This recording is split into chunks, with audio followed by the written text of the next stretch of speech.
Let's talk some players that you need to consider moving off of via trade in Dynasty, regardless of if you're a rebuilder or contender. And before we get into this, guys, just want to make a big announcement. I will be live streaming for the first time ever on this channel, Saturday of the Combine, quarterbacks, running backs, receivers, the fantasy relevant positions, and it's going to be a blast. I mean, can you really think of a better way to spend your Saturday afternoon than watching grown men in their underwear run and jump while talking some Dynasty trades? If you can, let me know in the comments. But in all seriousness, as we get into this, guys, I just want to lay out, too, the idea that some important thought context behind this. So just because I've identified a player, it doesn't necessarily mean that I think they're automatically going to go down in value. It means that I don't necessarily believe they're going to go so far up in value. So they've kind of reached maybe a relative value ceiling. And additionally, I also want to emphasize the fact that just because of you might have made a trade before and acquired this player, right? Maybe this idea of a sunk cost fallacy. Just because you might have lost some relative dynasty value over whatever time period you want, looking retroactively, that shouldn't stand in your way to potentially still recoup some value. You only, quote unquote, lose value if you were to hold a player too long, right? To the point of they become meaningless. So I just want to get those points across as we just dive into this video. Who's the quarterback? I am considering selling right now, potentially offloading, particularly because of the state of this draft class and combine, pro day, NFL draft season kicking into full gear. It's Trevor Lawrence. Is it a hot take? Scream at me in the comments if it is. But frankly, when I think of Trevor Lawrence, he's in and around this kind of quarterback 12 valuation in Dynasty, in your second-ish, third-round-ish range in startup picks. If I'm a contender, I'm offloading Trevor Lawrence for a Dak Prescott plus an early second-round pick, for a Jared Goff plus any type of first-round pick. Particularly, look, if it is mid to late in this year's draft. What I want to do as a contender is win football games, right? That's your window. Your window might even only be this upcoming year, maybe next.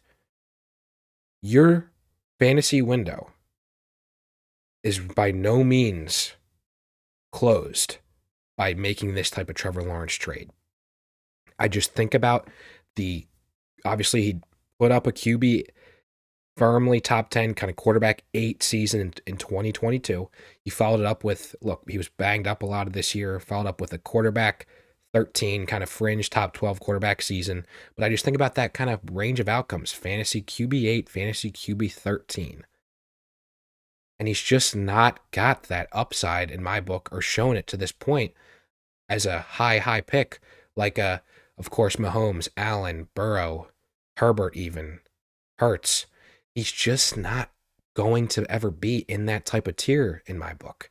And so if I can get a quarterback who from a fantasy outcome is outproducing him, and I get a premium high-level pick on top of him, I mean, come on, I'm doing that trade. I'm doing that deal.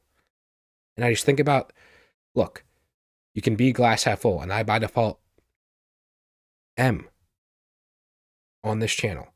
But I think about the Jags.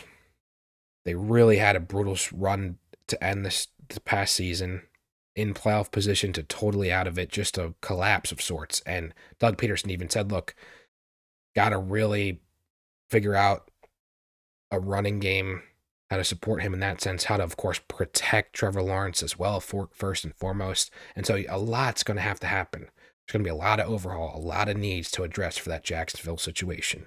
And you think about, look, the Calvin Ridley dilemma, they keep him. Look, he wasn't that much of a factor at all last year. They keep him, and okay, that's a still serviceable 1-2 punch, Ridley plus Christian Kirk, you think. But they keep him, then they would be sacrificing a more premium draft pick this year that they could have potentially used to actually help Trevor Lawrence, protect him possibly, or maybe another type of weapon.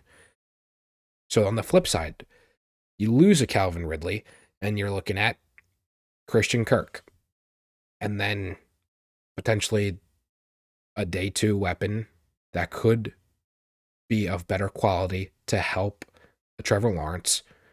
But nonetheless, I'm just looking at that and I'm just not really moved by Trevor Lawrence and his dynasty future. So those are the types of moves I'm looking to make as a contender. I just think about more or less where do we stand even just a year from now? And I think about where you could stand a year from now if you're a rebuilder. Man, if I can get Trevor Lawrence, if I can offload Trevor Lawrence for the 104 this year in that range of the potential, I'm guaranteed, of one of the top three quarterbacks or Marvin Harrison Jr. Or look, I'm okay even getting to the 105 because at the 105, I'm getting, well, one of the three quarterbacks or Marvin Harrison or Malik Neighbors. I mean, say the receivers, look, and even I'm not even mentioning Roma Dunze. They get all that top 10 draft capital, and so they're going to be ordering, I mean, at least two of them are going to be top 12. Already you're seeing top 10 with Malik Neighbors, and I think justifiably so in terms of dynasty community sentiment. But say they get so much hype to the point where in your league, you still have a quarterback option at 4 or 5. And it's that QB3. Well, there's the possibility of the Patriots trading out of that third spot. And so all this crazy sentiment about, man, the Patriots suck. They just don't have a supportive roster enough. Well, if somebody gets in that situation, that's looking like a fantastic QB3 option relatively to the Patriots. Although at the same token, I have to understand, well, look at how people viewed the Houston Texans, okay? You can't just make these end-all be-all type judgments about the situation. And you think about Trevor Lawrence and the season he just had. If one of these three quarterbacks, which I am totally of the belief they're absolutely capable of, these rookie quarterbacks, if one of those three goes and produces the season Trevor Lawrence just did, I mean, year one, come on. I mean, look at Trevor Lawrence. Obviously, he was so highly thought of, this generational type prospect, 101 in his draft. And obviously, well, he had the Urban Meyer debacle. And so look at how still highly he was thought of because of that perception floor. And I think you have to recognize it and anticipate it with these three quarterbacks in this year's draft class. And so those are the type of moves I'm looking to make. If I can straight up swap Trevor Lawrence as a rebuilder for one of those prime picks, or honestly, we go back a little bit farther. Because look, at the same point, I still want to add a root. At a root, I want to honor and recognize Trevor Lawrence as a more than serviceable fantasy quarterback. He holds still some dynasty value, but I think the whole point, I think the dynasty value is going to maybe slowly erode.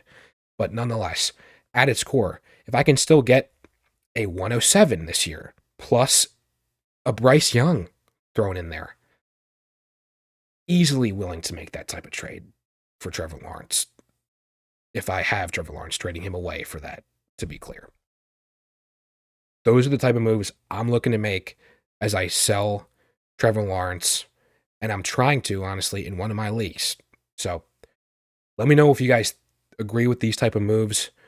If you think I'm way too low on Trevor Lawrence, I just think about who's ahead of him in a dynasty context and just who can possibly be the next up to be ahead of him in the quarterback ranking context. And then, of course, you couple that in with the potential, the receivers, your next tier one receivers in the dynasty landscape. I mean, those are moves I just have to make and would make if I have Trevor Lawrence. Who's the running back I'm looking to offload right now in dynasty? Well, it's Travis Etienne. And man, this is looking like an anti-Jaguars, maybe even an anti-Buccaneers Clemson, because you can say, oh, South Carolina biased there, which I try not to be biased, okay? But if you want to fall back on that, say that. I guess you got a case to do it. But truly, with ETN, look, he went out there, RB3 season, incredible year of production. You think about running back, though, and how volatile that position is in general, year to year. The top performers, I mean, bar, if you're a Christian McCaffrey, right?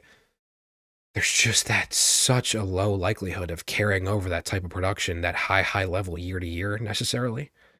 And I think about, again, the Jaguars, it's not this great situation. It's not, truly. And I think about, okay, I think somebody, look, they had, of course, he survived Tank Bigsby, right? Which a player we highly worth thinking of within this Dynasty community. Somebody else, I think, has to get brought in this year. And again, could ETN survive that relatively and still get his some 70 plus odd % snap share? Sure, of course. That's absolutely possible. I can see that happening. But you look at the huge, torrid start to his season last year, and you just think of, again, that word being sustainability, right? In the long run, we're playing a dynasty game. You look at 5 of 8 of the first games in that 2023 season by ETN, 20 plus points. He only eclipsed that the rest of the season. He eclipsed that mark one time. One time did ETN, basically after the bye, right? After he goes that torrid start, then the bye week hits, ETN, you were looking at 120 plus point producing week. So that's just a stark contrast, right? And an even bigger sample size compared to that first 8 games of the season. And I just think about the running back position. Look, if you're a contender, let me get a Joe Mixon plus a late first round pick. Let me get a Saquon Barkley plus an early second round pick as a contender.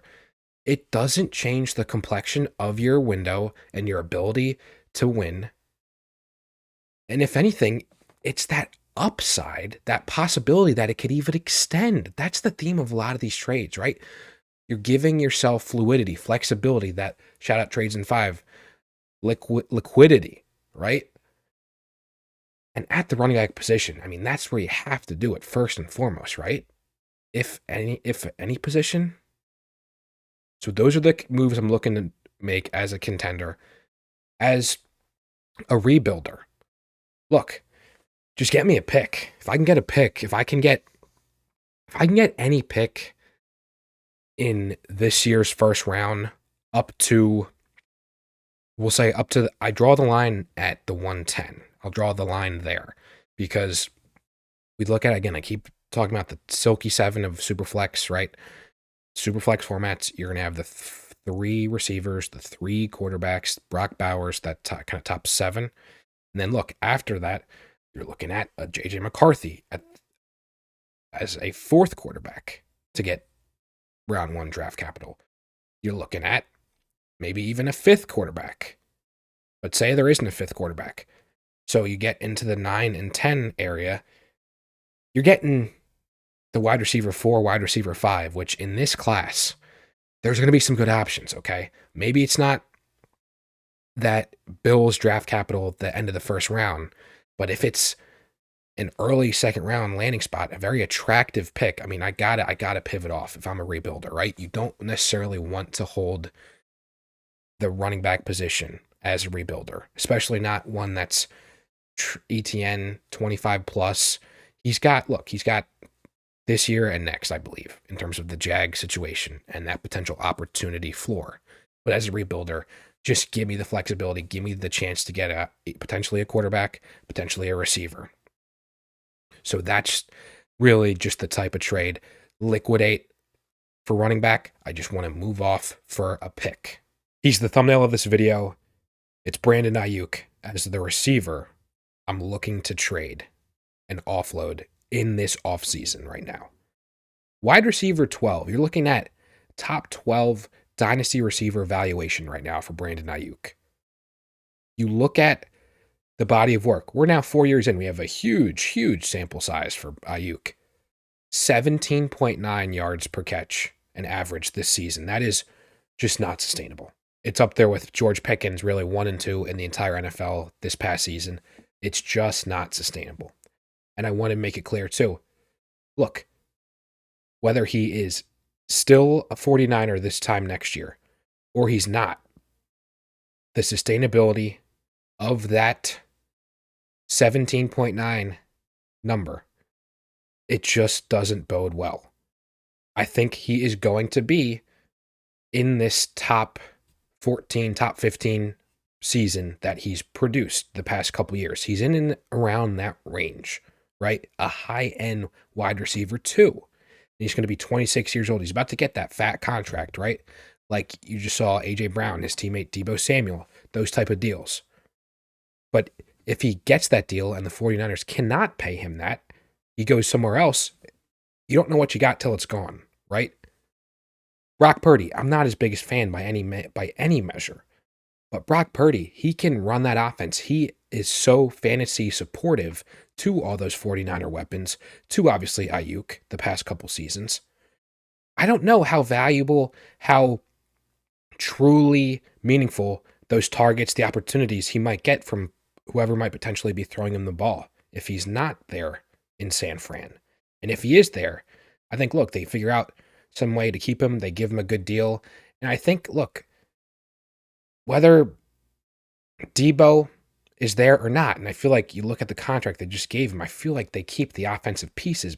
They keep that band together, and they figure out, they let a Chase Young walk. They figure things out on the defensive side of the ball, how to really kind of really restructure that order of things. On offense, look, still there in San Fran, I just don't see Ayuk, the ceiling being raised any more than it already is. I don't. And so when I think about as a contender, a type of move I would be really looking to make if I have Ayuk, it would be give me a DJ Moore plus an early second round pick. Give me a Mike Evans type plus a late first round pick or any, 25 first. You aren't sacrificing production. That much is clear. If anything, you've got potential higher ceilings to production for those two type of players, a little bit older receivers, but still fantasy relevant. And you're getting, once again, the theme with these trades, you're getting the upside play with that prime pick. If I'm rebuilding and I've got, a 26-year-old Brandon Ayuk who is viewed very highly among the fantasy community, I'm looking to get a T. Higgins plus a first-round pick. I'm looking to get a potential Nico Collins plus a second-round pick. Those are the type of moves where, look, if I'm rebuilding, those guys are right in and around, if not younger, than Brandon Ayuk, and I'm getting the flexibility, the liquidity, the true value of the upside play, which I need if I'm trying to overhaul and really just kind of retool my roster. And I'm looking at community type rankings. If I can get one of the rookie receivers from 2023, if I can get a potential Jordan Addison, a Zay Flowers, Rashee Rice, Tank Dell, if I can get those guys plus a potential first round pick, that's the type of deal I'm looking to make. Last but certainly not least, the tight end I'm looking to move off of right now. It's Trey McBride. Maybe the hottest of takes right now, given the tear he went on to close 2023 there in Arizona with Kyler Murray. But ultimately, it's going to be with somebody a lot better than, no disrespect, Hollywood Brown. And you think about the potential emergence, maybe a Michael Wilson takes a step. But regardless, it's not going to be the Trey McBride show, in my view, for the foreseeable future. Not to say I don't think he can produce at a top 4, top 5 tight end level. That's not what I'm saying. What I'm more or less of the mindset is he's at a peak now. He is at his peak. Tight end too, right behind a Sam Laporta I'm seeing. And so if I'm contending, look, if I can get a TJ Hawkinson plus a second round pick, if I can get a Mark Andrews plus a second round pick, all over that. I'm all over that as a contender. All over that. Those guys have obviously proven it more and are not to the point of irrelevance on the corner a year from now. Talking about 26, 28 guys that are still going to be highly viewed, highly thought of, give you quite a chance to win some games, still win some football games. Those are the type of moves I'm looking to make if I am a contender with Trey McBride. If I'm a rebuilder, look, call me insane. I'll take a shot on a Kyle Pitts plus some random 25 first for Trey McBride. I'm all over that. I'd smash that type of trade. Also, speaking of younger tight ends, guys that, look, have for the foreseeable future quite a shelf life of relevancy, give me a Jake Ferguson plus a late first this year. Those are the type of flexible, liquid, sound process, right? Shout out Trades in 5. Those are the procedural moves that for a tight end that obviously is so highly viewed and thought of, and it's, of course, for a reason. It's not just we're pulling it out of a you-know-what. It's just when you think about, okay, how can I capitalize then on this value? Those are the type of moves I'm looking to make if I've got Trey McBride. If you guys enjoyed this video, thought I identified a decent sell target, or completely misidentified everybody in this video, scream at me in the comments. We'll interact, respond to every comment. As I look forward to responding to all the comments, the interaction that we might get, that we will get in the Saturday Combine stream, guys, stop in. Going to be going for the duration of the 2024 Scouting Combine of quarterbacks, running backs, wide receivers, all the positions we know and love. And I love you all. Supporting, we're on the road to 1K by draft day. I will see you guys soon. I will see you guys on Saturday. Peace.